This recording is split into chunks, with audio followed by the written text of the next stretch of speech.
L'Econocast est un podcast Geekzone rendu possible par le généreux soutien de nos abonnés Patreon. Si vous aussi vous souhaitez soutenir la production de nos podcasts, rendez-vous sur patreon.com/geekzonefr. Merci.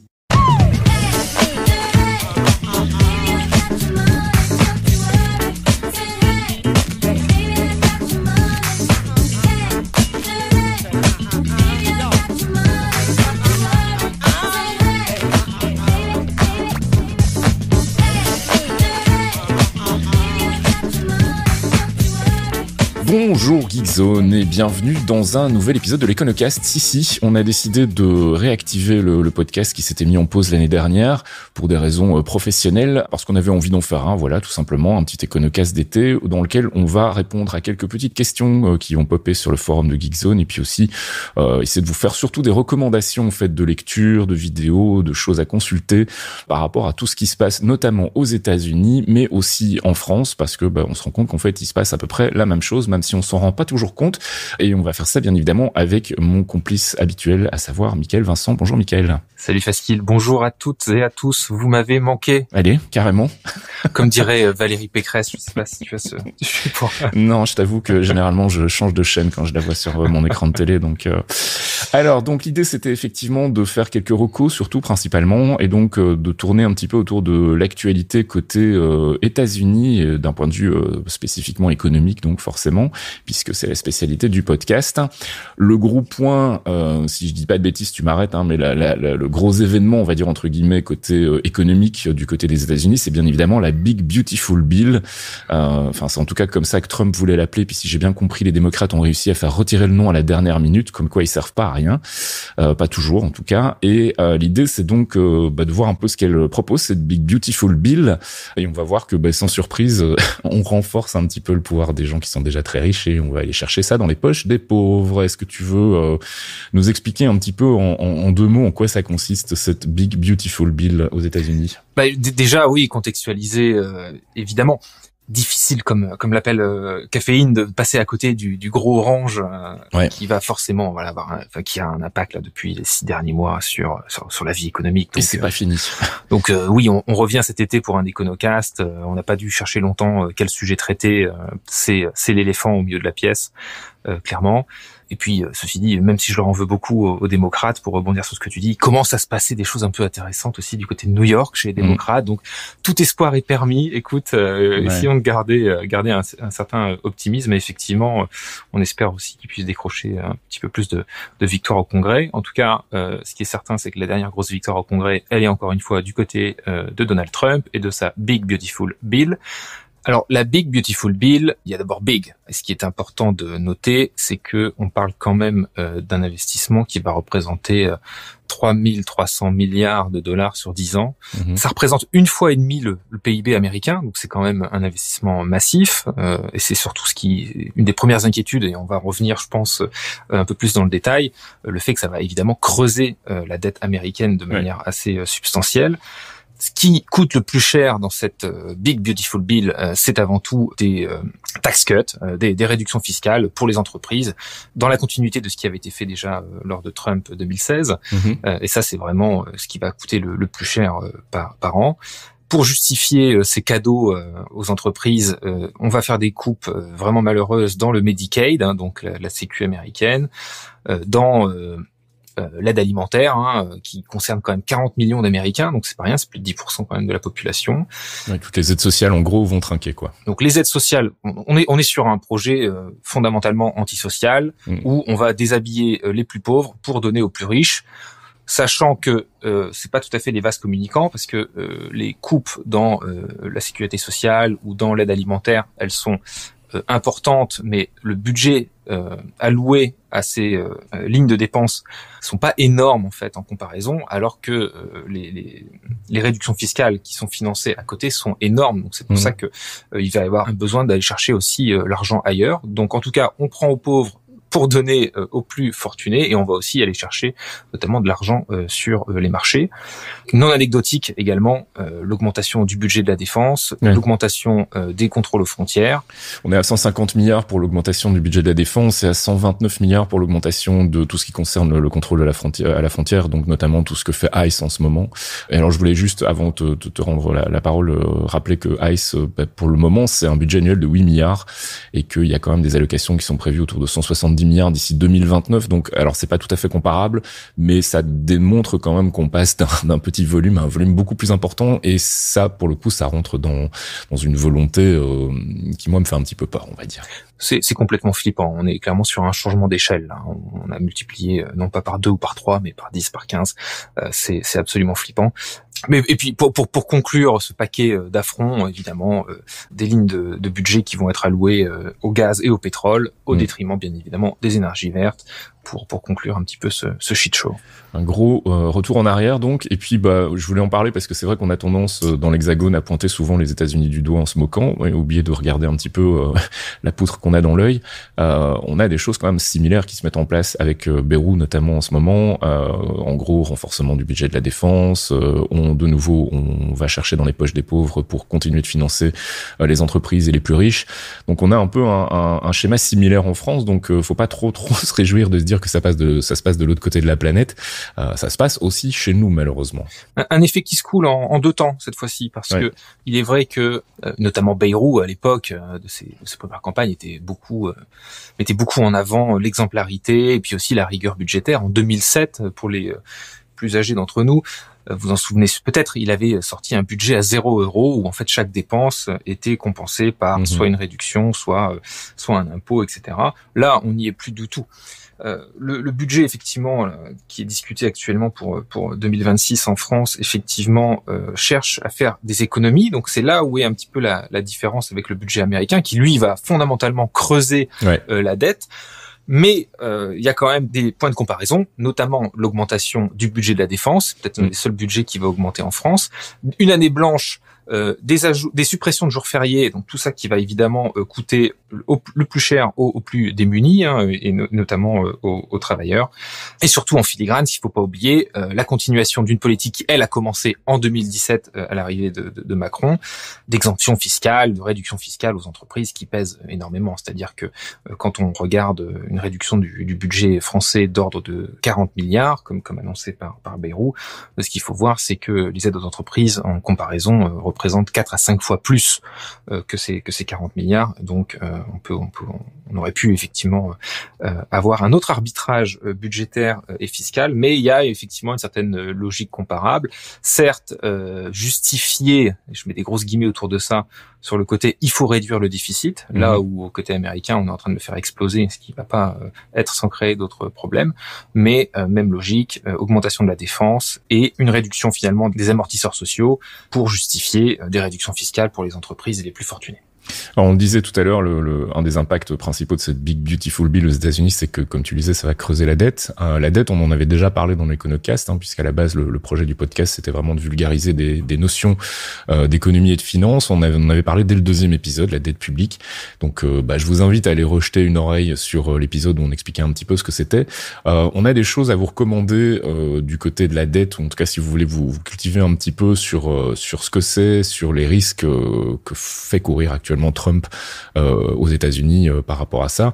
Il y avait notamment ce concept d'une vidéo présentée par les gens de CBS News de l'émission About That qui disait que en gros il y avait un tipping point aux États-Unis, c'est-à-dire un point de bascule qui est à 175% du PIB. Donc en gros à partir du moment où la dette équivaut à 175% du PIB, c'est problématique parce que le retour en arrière devient vraiment très très difficile, voire impossible.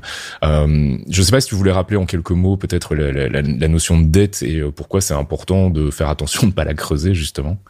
C'est vrai que pour cet épisode d'été, on voulait aussi laisser certaines choses à votre sagacité. Donc c'est effectivement d'abord l'occasion de renvoyer les auditrices et les auditeurs à l'épisode 2 sur la dette publique.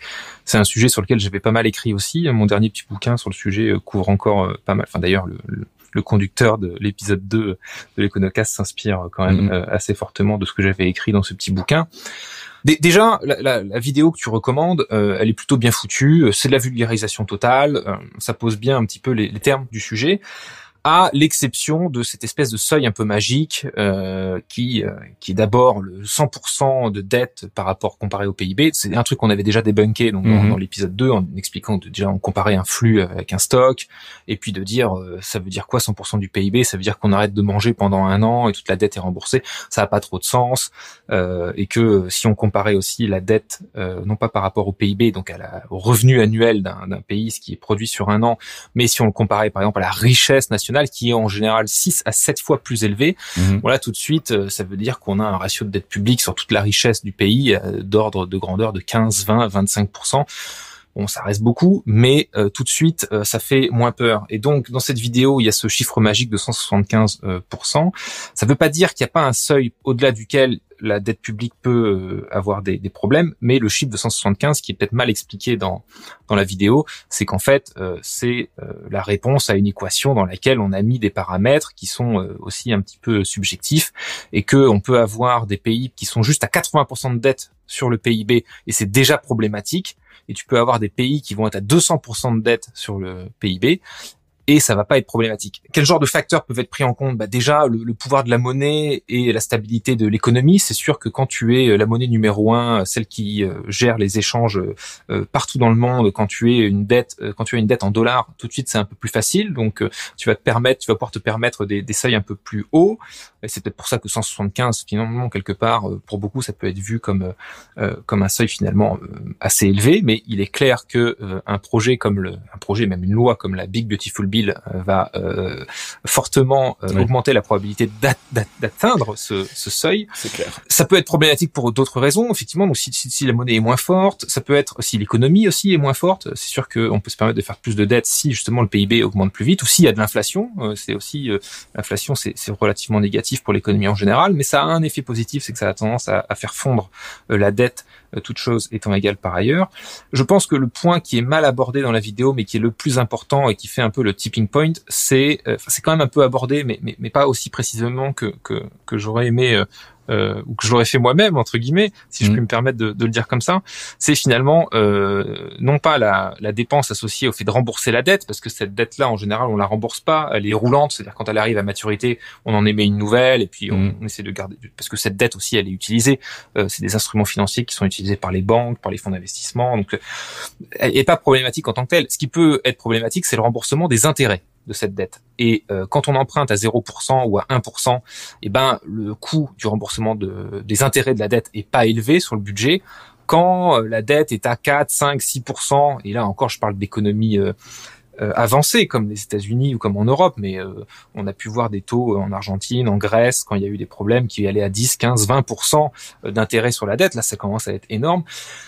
Aux États-Unis, là, à peu près, selon la maturité de la dette, on est plutôt autour de 5, entre 4 et 6%. Le taux d'intérêt sur la dette. Donc c'est pas rien. Et effectivement, à rembourser tous les ans sur le budget, ça peut commencer à peser. Ça sera plus que le budget de l'éducation, ça peut être plus que le budget de la défense.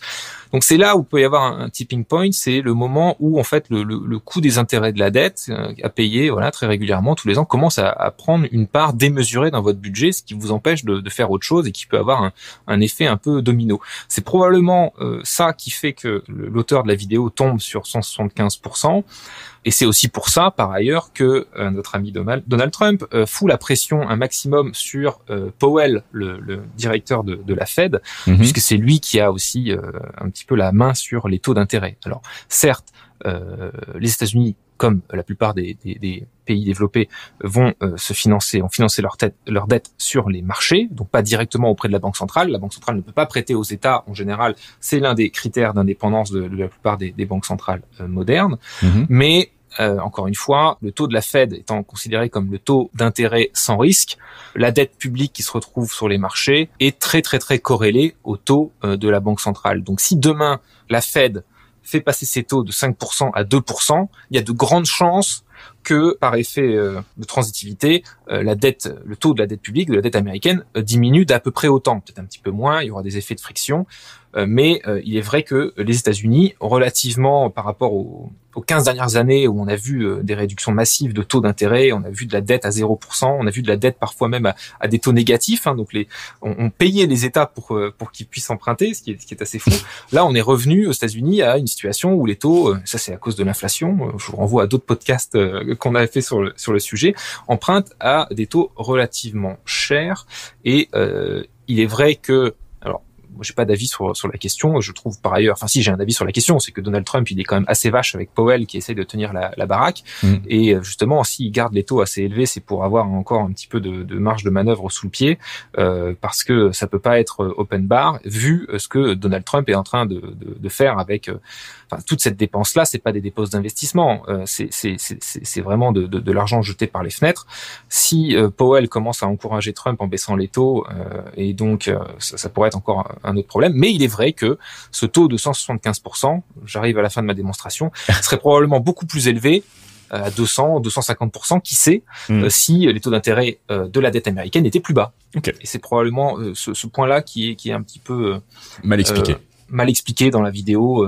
Ce chiffre de 175 n'est pas un chiffre magique. Oui, tout à fait. C'est le problème de la vulgarisation, c'est que tu arrives toujours à un moment où tu caricatures un petit peu aussi. Mais bon, voilà, j'avais trouvé la vidéo plutôt intéressante, notamment pour comprendre le point de bascule entre le moment où la dette devient vraiment problématique et pourquoi jusque-là c'est pas trop un souci et que c'est plutôt dans l'ordre naturel du fonctionnement de l'économie mondiale. On parlait de Powell. J'ai aussi entendu parler beaucoup de stablecoin par rapport à tout ça. Alors, est-ce que tu veux te risquer à nous expliquer un petit peu pourquoi tout à coup on parle de stablecoin quand on parle de la dette?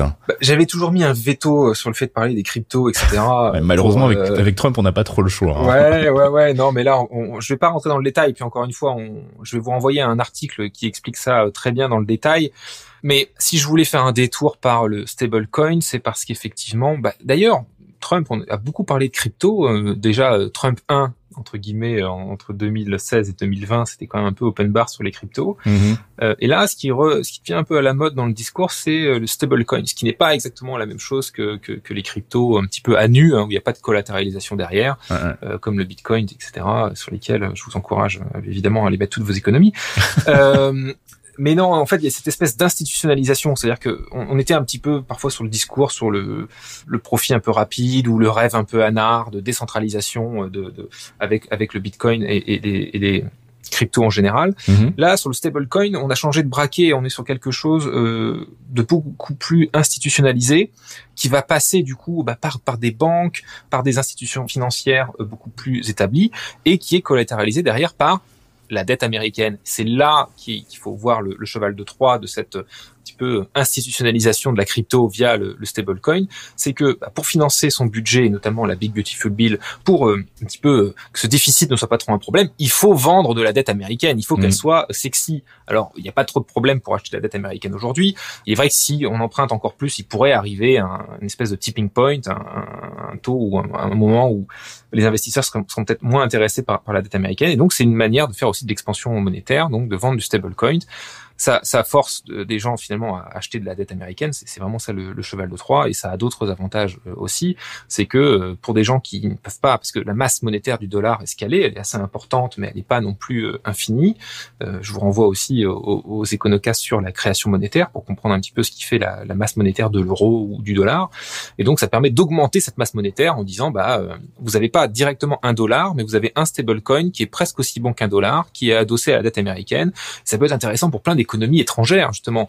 Dans le petit bouquin dont je parlais tout à l'heure, on développait un concept qui m'est revenu un peu, parce que je suis en train de me refaire Cyberpunk, là, c'est l'été, sur Switch 2, les fameux EDs, les euro-dollars. Dans le jeu, ce serait une espèce d'un nouvel euro, où l'euro et le dollar auraient fusionné au niveau mondial. En fait, les euro-dollars, c'est un concept financier tout à fait sérieux qui existe depuis plusieurs années, et en fait ça représente grosso modo les dollars qui sont dans les banques étrangères, c'est-à-dire étrangères aux banques américaines. C'est-à-dire que le dollar est tellement devenu la monnaie internationale, la monnaie de réserve, etc., que il y a ce concept d'euro-dollar, donc c'est les dollars qui ne sont pas aux États-Unis. Donc finalement le stablecoin a un peu cette logique aussi d'augmenter la masse des euro-dollars via un autre processus, et aussi au passage faire vendre de la dette, et ça peut être intéressant, et ça va faire concurrence à pas mal d'autres monnaies, puisqu'il va y avoir comme ça cette espèce d'argument d'autorité, de dire voilà, j'ai accès au dollar.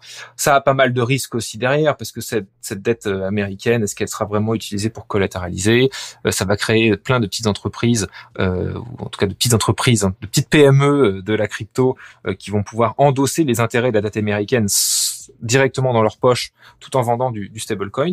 Et je vais vous renvoyer donc à un article du Monde sur l'essor des stablecoins qui est super intéressant, qui décrit bien le problème. Évidemment, j'ai pas fait une démonstration sur le stablecoin en général, mais juste sur l'aspect qu'il a sur la dette américaine et sur finalement et l'internationalisation de la dette américaine et l'internationalisation du dollar lui-même. Il y a un petit côté alchimiste. On va voir où tout cela va nous mener. Mais alors du côté européen, qu'est-ce qu'on fait par rapport à ça? Est-ce qu'on regarde et on attend de voir ce qui se passe, ou bien est-ce qu'on prend les devants et on essaye de faire des choses dans notre coin aussi? Le débat fait rage, parce que même si avec le stablecoin on a un nouveau cheval de Troie pour essayer de faire vendre du dollar, ça ne t'aura peut-être pas échappé. Le dollar est quand même pas mal challengé. On a rigolé sur Trump et son fameux taco, Trump always chicken out, ses annonces, le fameux Liberation Day début avril, le fameux Letter Day il y a une semaine, où c'est toujours un peu le bordel, le marché est tendu, on est d'ailleurs parfois pas loin du délit d'initié et de la manipulation de la volatilité. Quand tu dis pas loin, je te trouve très gentil. Hein. Je pense qu'on y est quand même les deux pieds dedans à certaines occasions, mais bon, on va pas revenir là-dessus. Il y a les mots que j'utilise, il y a le ton que j'emploie. Et dans le ton que j'emploie, il y a quand même des choses un petit peu suspectes, on en reparlera juste après avec les tarifs, mais bref. Non, clairement, ça relève vraiment de plus que de l'alchimie, tu vois, je pèse encore une fois mes mots, mais il y a vraiment quelque chose de pourri. Une manipulation du marché, en tout cas. Et ça ne t'aura pas échappé, le dollar s'est vachement déprécié, en fait, à l'avantage de l'euro, notamment, d'autres monnaies aussi. Et donc, du côté européen, oui, il y a plusieurs choses. Je vais vous renvoyer aussi à un papier qui est pas mal sur le rôle international de l'euro. Qui n'a toute proportion gardée, qui n'a pas la même empreinte que le dollar, pour des raisons historiques, et puis c'est une monnaie beaucoup plus récente, mais qui quand même fait son trou. Et donc il y a aussi des discussions sur si l'euro se renforce et que le dollar est moins vu comme une valeur refuge, ou qu'il faut chercher un plan B. C'est un peu ça avec Trump, il faut chercher un plan B, un plan B sur la défense, on peut pas compter sur lui. Donc il y a une opportunité pour l'euro. La manière dont ça se manifeste, il y a beaucoup d'appels d'économistes aujourd'hui de dire, puisque la dette américaine notamment, c'est ce qui permet de faire du stablecoin, c'est ce qui permet aussi, il y a pas mal d'investisseurs de se placer sur le dollar sans avoir accès directement à des dollars. Faisons pareil en Europe. Donc c'est un petit peu un retour de ces idées d'eurobond. On avait parlé d'eurobond pendant la crise Covid, parce qu'il fallait chercher un petit peu un emprunt qui se fait non plus au niveau des États membres, un emprunt français, un emprunt allemand, un emprunt belge, un emprunt espagnol, mais de faire des bons du Trésor vraiment à l'échelle de l'Europe. Pour augmenter aussi du coup nos capacités budgétaires d'une part, et d'autre part pour permettre à des investisseurs aussi de jouer avec cette dette, puisqu'encore une fois la dette publique, les bons du Trésor, c'est un petit peu de la monnaie pour les banques et les fonds, et donc ça permettrait aussi de jouer à ça. Pourquoi pas? Je vais pas émettre trop d'avis sur la question. Ça peut être en tout cas une idée intéressante. En tout cas, il y a une opportunité qui s'ouvre là-dessus. Après, il y a la bonne dette et la mauvaise dette. C'est comme le chasseur. Si c'est pour financer des dépenses courantes, typiquement pour aller renvoyer les immigrés chez eux, comme on le fait avec ICE aux États-Unis, je suis pas sûr que cet instrument financier soit génial. Si c'est pour financer des infrastructures liées à notre indépendance énergétique, tout ça peut être tout de suite un peu plus intéressant. Après, de là à l'adosser à un stablecoin, est-ce que l'Europe en est là? Est-ce que c'est heureux? Pas forcément. Mais du point de vue, je dirais, des monnaies émergentes, il y a beaucoup de discussions aussi sur l'euro numérique, le digital euro, qui, pour certains de très loin, est vu comme une espèce de concurrent au crypto ou un concurrent au stablecoin. En réalité, l'euro digital, si c'est un concurrent à quelque chose, c'est un concurrent à PayPal, à Apple Pay, à Visa et Mastercard.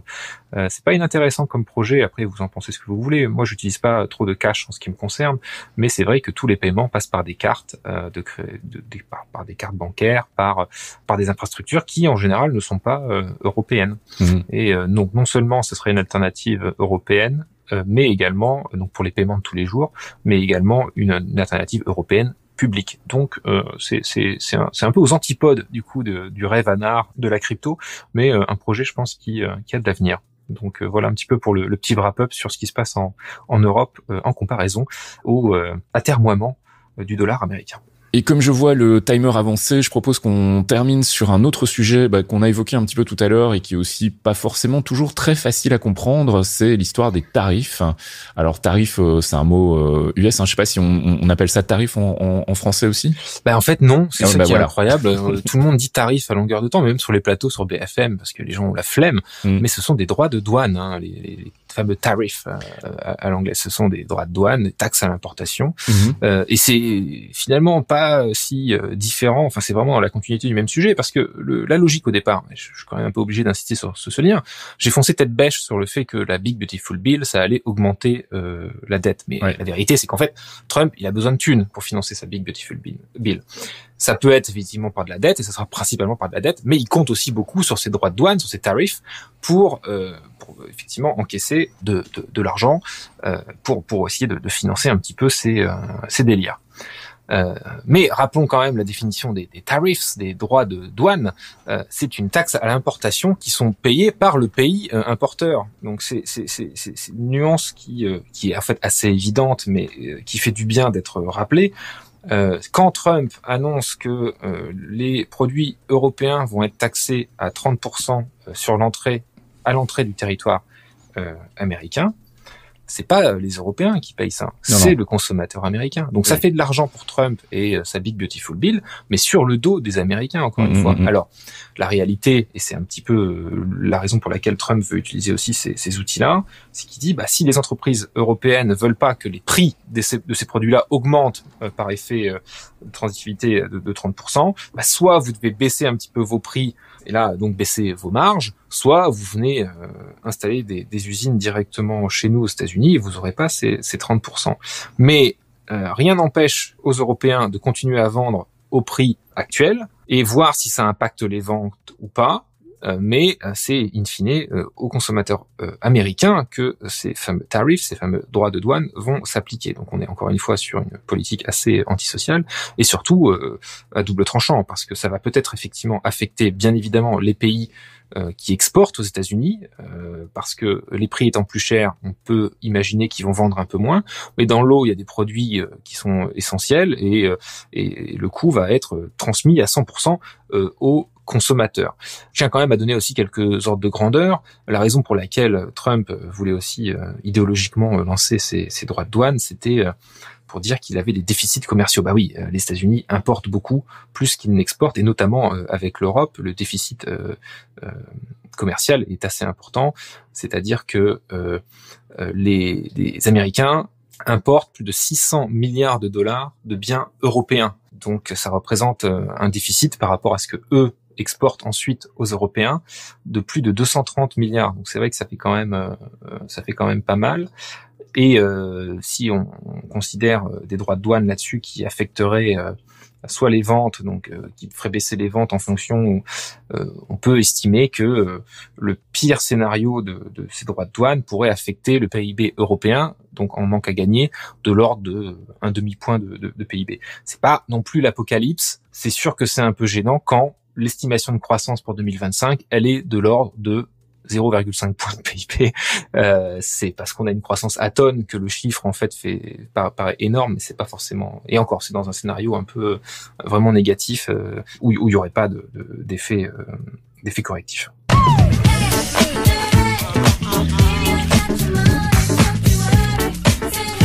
Écoute, moi je serais encore bien resté une demi-heure pour parler avec toi, mais malheureusement on s'était fixé comme objectif de tourner autour de la demi-heure pour rester quand même digeste. On a encore pas mal de choses dont on voulait parler, des questions qui ont été posées dans le forum et notamment des questions autour du protectionnisme.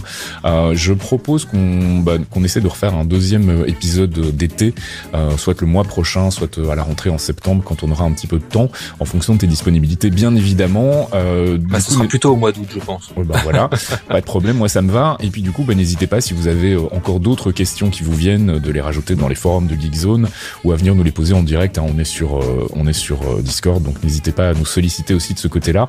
On va en rester là pour cette fois-ci. On vous mettra bien évidemment plein de liens dans le billet qui accompagne ce podcast avec des choses à aller lire et à aller regarder concernant les sujets dont on a parlé aujourd'hui. Et puis, encore une fois, s'il y a des choses qui sont pas claires, si vous avez des questions, si vous avez une précision, vous nous faites signe, vous venez dans le thread dédié et on se fera un plaisir de vous répondre, en tout cas dans la mesure de nos compétences. Je parle surtout pour toi dans ce cas-là, parce que moi, l'économie, c'est toujours pas ma spécialité, malgré déjà 17 épisodes, j'ai envie de dire, 20 épisodes, je ne sais plus à combien on en est. Oui, on progresse tous ensemble, et puis effectivement, là, on a déjà quasiment un conducteur de prêt pour le mois d'août, donc que nos auditrices et nos auditeurs se rassurent. On parlera un petit peu de protectionnisme, ça on peut déjà l'annoncer. J'ai un petit truc aussi sur les traders en matières premières et en commodity qui vaudra le coup, et puis on reparlera un petit peu de crise financière et de climat, je pense, parmi les sujets à aborder le mois prochain. Ouais, c'est vrai que c'est à la pointe de l'actualité aussi ça, pour le moment on en parle beaucoup et il y a beaucoup de marche arrière par rapport à tout ce qui était économie verte et compagnie. Et bien évidemment, on vous invite à aller réécouter les épisodes précédents, puisque globalement ce qu'on fait c'est de la vulgarisation de termes liés à la finance et à l'économie, donc c'est relativement atemporel. N'hésitez pas à aller vous replonger dans les précédents épisodes de l'Econocast, et on se donne donc rendez-vous, si tout va bien, au mois d'août. On vous communiquera une date plus précise quand on en saura plus. Merci Michael Vincent, et à très bientôt. Merci à toutes et tous.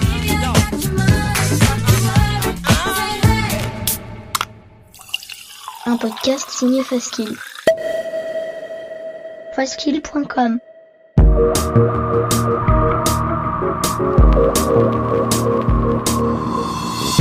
Torréfaction, c'est votre rendez-vous hebdomadaire sur geekzone.fr avec une sélection de l'actualité proposée par Caféine et Faskill. Gaming, culture, software et tech, on fait le tri dans les news de la semaine pour vous proposer un récap digeste d'une demi-heure, histoire de ne rien louper des infos essentielles. Torréfaction, c'est votre rendez-vous avec l'actu geek tous les vendredis matins à 8h sur geekzone.fr.